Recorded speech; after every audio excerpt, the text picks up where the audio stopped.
Oke, Assalamualaikum warahmatullahi wabarakatuh. Apa kabar teman-teman? Semoga kemarin UTS-nya berjalan dengan baik, sehingga teman-teman bisa mendapatkan nilai yang baik juga. Nah, bagi teman-teman yang kemarin kesulitan sinyal dan lain sebagainya, untuk persyaratan ujian susulan sudah saya jelaskan di grup. Silakan teman-teman tinggal melengkapi persyaratan ujian susulan. Kita akan ujian susulan pada minggu depan. Nah, teman-teman, sebelum UTS, jadi pertemuan 1 sampai pertemuan ke-7, itu kan ada beberapa yang kita pelajari ya, termasuk di dalamnya adalah PPH pasal 21. Jadi sebelum UTS itu kita akan lebih banyak membahas tentang PPH pasal 21, baik dari sisi teori maupun dari sisi penghitungannya. Pada hari ini kita akan membahas tentang PPH pasal 22. Oke, dasar hukum yang digunakan yaitu PMK RI nomor 34 garis miring PMK 010 garis miring 2017. Jadi silakan teman-teman nanti bisa mendownload PMK yang kita gunakan sebagai dasar atau sebagai landasan kita berdiskusi tentang PPH pasal 22. PPH pasal 22 ini merupakan pajak yang dipungut seperti transaksi pembelian barang yang dananya bersumber dari APBN atau APBD dan transaksi yang dilakukan oleh lembaga-lembaga atau badan tertentu baik badan pemerintah maupun swasta berkenaan dengan kegiatan di bidang impor atau kegiatan usaha di bidang lain. Akan tetapi pada pertemuan hari ini dan besok kita akan lebih banyak berdiskusi tentang PPH pasal 22 untuk kegiatan impor. Nah, pemungut PPH pasal 22 ini ada bendahara pemerintah, ada badan-badan tertentu, dan wajib pajak badan tertentu untuk memungut pajak yang tergolong mewah. Ini adalah 3 pemungut PPH pasal 22. Nah, pemungutan PPH pasal 22 ini dilakukan atas apa? Kita akan bahas impor. Impor ini kalau kita membahas PPH pasal 22 untuk kegiatan impor, kita mungkin akan teringat ya, tetapi sebelum undang-undang HPP itu diresmikan, ketika kita membahas tentang PPH pasal 21, maka kita akan teringat tentang NPWP dan tidak ber-NPWP. Akan tetapi ketika kita membahas PPH pasal 22, kita harus berfokus atau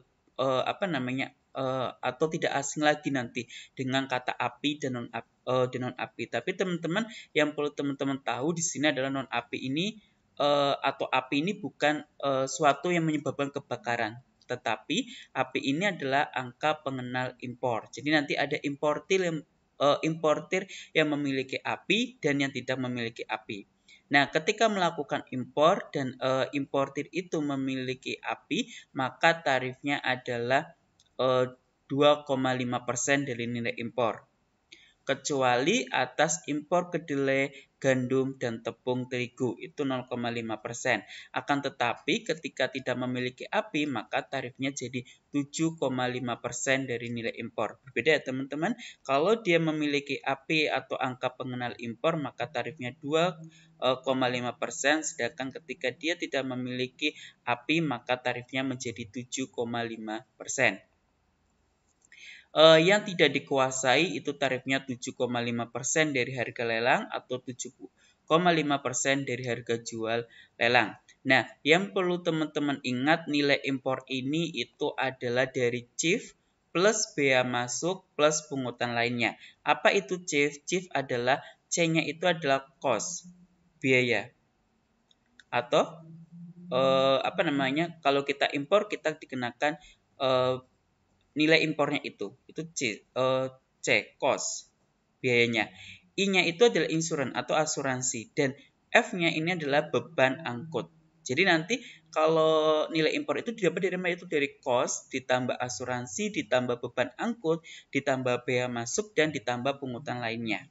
Nah, untuk penghitungannya kita akan bahas saat pertemuan kita menggunakan kelas online.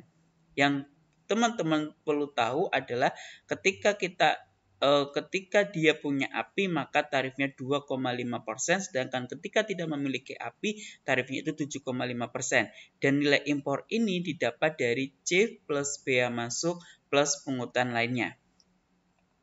Nah, pemungutan PPh pasal 22 dilakukan atas apa saja?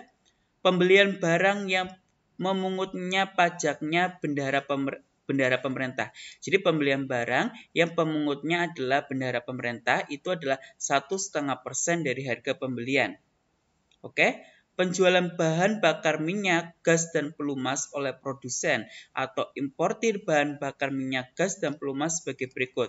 Ketika itu bahan bakar minyak, maka tarifnya 0,5% dari penjualan. Tetapi teman-teman ingat, penjualan ini dia diekskludkan dari PPN. Jadi kalau misalkan teman-teman sudah membeli barang tetapi dengan PPN, maka PPN-nya kita tidak boleh dikalikan dengan tarifnya. Karena di sini adalah exclude atau tidak termasuk PPN untuk penjualan kepada SPBU Pertamina. Sedangkan 0,3% dari penjualan tidak termasuk PPN untuk penjualan kepada SPBU bukan Pertamina dan non SPBU. Nah, ketika bahan bakar gas berapa? 0,5% dari penjualan tidak termasuk PPN, sedangkan pelumas itu berapa? 0,3% dari penjualan tidak termasuk PPN. Nah, teman-teman mungkin akan teringat ya perpajakan 1 ketika teman-teman menghitung PPN. Jadi di sana sebenarnya penjualan ini itu tidak termasuk PPN atau sebenarnya adalah dasar pengenaan pajaknya. Jadi misalkan kita beli dengan harga sekian, nah PP-nya 10%. Nah PP-nya itu kita tidak masukkan dalam penghitungan PPh pasal 22. Jadi kalau nanti beli sudah termasuk PPN, maka PP-nya harus dikeluarkan dulu dari harga dari harga yang kita beli atau harga yang kita jual. Oke. Pemungutan PPh pasal 22 dilakukan atas apa saja? Penjualan hasil produksi di dalam negeri oleh badan usaha yang bergerak dalam bidang usaha industri semen, kertas, baja, dan otomotif. Masing-masing tarifnya adalah ketika dia industri semen, tarifnya itu adalah 0,5% dari DPP PPN. Jadi, dasar pengenaan pajak PPN. Lagi-lagi exclude, PP-nya kita keluarkan. Kalau dia industri kertas, tarifnya adalah 0,1 dari DPP PPN. Kalau dia industri baja, maka tarifnya adalah 0,3% dari DPP PPN. Kalau dia industri otomotif, tarifnya adalah 0,45% dari DPP PPN. Jadi kita ingat ya, jadi kalau DPP dasar pengenaan pajak PPN-nya, bukan dasar pengenaan pajak ditambah PPN. Nanti teman-teman coba lihat lagi perpajakan 1 ketika teman-teman menghitung DPP dari PPN tersebut. Oke. Untuk industri otomotif ini ada tambahan penjualan semua jenis kendaraan bermotor beroda 2 atau lebih di dalam negeri. Oke? Itu 0,45%. Pemungutan PPh pasal 22 ini dilakukan atas keperluan bahan baku untuk keperluan industri atau ekspor oleh badan usaha industri atau eksportir yang bergerak dalam sektor kehutanan, perkebunan, pertanian, dan perikanan yang ditunjuk sebagai pemungut PPh pasal 22 dari pedagang pengumpul itu adalah 2,5% dari harga pembelian tidak termasuk PPN. Nah, terus berikutnya kapan PPh pasal 22 itu terutang? Yang pertama atas kegiatan impor barang. Jadi PPh pasal 22 ini terutang pada kegiatan impor itu kapan? Saat pembayaran bea masuk. Nah, kapan ini terutang PPh pasal 22 atas kegiatan pembelian barang? Saat dilakukan pembayaran. Jadi ketika teman-teman beli barang, teman-teman misalkan adalah membayar, maka itu sudah terutang PPh pasal 22. Nah, kapan PPh pasal 22 ini terutang? Saat pembelian hasil produksi, saat penjualan. Nah, kapan PPh pasal 22 ini terutang? Atas penjualan hasil produksi atau pengolahan barang, yaitu saat penerbitan surat perintah pengeluaran barang. Nah, ini adalah masing-masing kapan PPh pasal 22 ini terutang.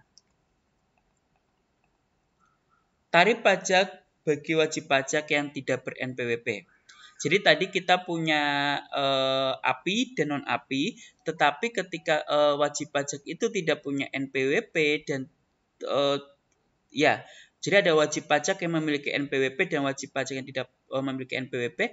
Bagi wajib pajak yang tidak ber-NPWP akan dipungut PPh pasal 22 dengan tarif lebih tinggi 100% dari atau dibanding tarif yang diterapkan terhadap wajib pajak yang dapat menunjukkan NPWP. Jelas. Jadi ketika wajib pajaknya, berarti kalau importir itu adalah API dan non-API ya teman-teman, tapi kan tadi banyak nih, bukan hanya importir saja, maka kita juga perlu melihat apakah wajib pajak itu memiliki NPWP atau tidak. Ketika tidak memiliki NPWP, maka tarifnya 100% lebih tinggi, atau dengan kata lain, tarifnya itu 2 kali lipatnya. Oke. Untuk diskusi, silakan nanti teman-teman bisa mencoba mengerjakan soalnya dulu. Nanti kita akan diskusikan pada pertemuan berikutnya. Jadi kita akan berdiskusi bagaimana cara menghitung PPh pasal 22. Silakan teman-teman bisa dicatat dulu atau bisa dikerjakan ya.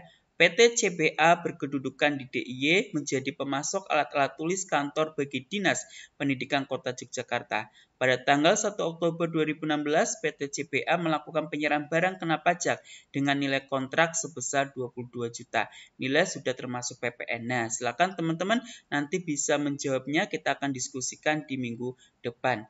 Nah, untuk yang diskusi nomor 2, itu silakan teman-teman juga coba kerjakan, kita akan diskusikan kembali di minggu depan. Pada tanggal 1 Januari 2017, PT Jujur Mujur mengimpor barang dari Jerman dengan harga faktur $200.000. Barang yang diimpor adalah jenis barang yang tidak termasuk dalam barang-barang tertentu yang ditentukan dalam PMK nomor 16/PMK 010/2016. Biaya asuransi yang dibayar di luar negeri 10% dari harga faktur dan biaya angkut sebesar 5% dari harga faktur. Biaya masuk dan biaya masuk tambahan masing-masing sebesar 10% dan 5%. Kurs yang ditetapkan oleh Menteri Keuangan pada saat itu adalah $1 sama dengan 12.500. Nah, teman-teman dari dua diskusi tersebut, teman-teman diminta menghitung PPh pasal 22. Silakan teman-teman kerjakan, nanti kita akan berdiskusi di pertemuan berikutnya. Oke, teman-teman, itu saja pertemuan hari ini. Kita akan bertemu di kelas online di minggu depan. Sekian, wassalamualaikum warahmatullahi wabarakatuh.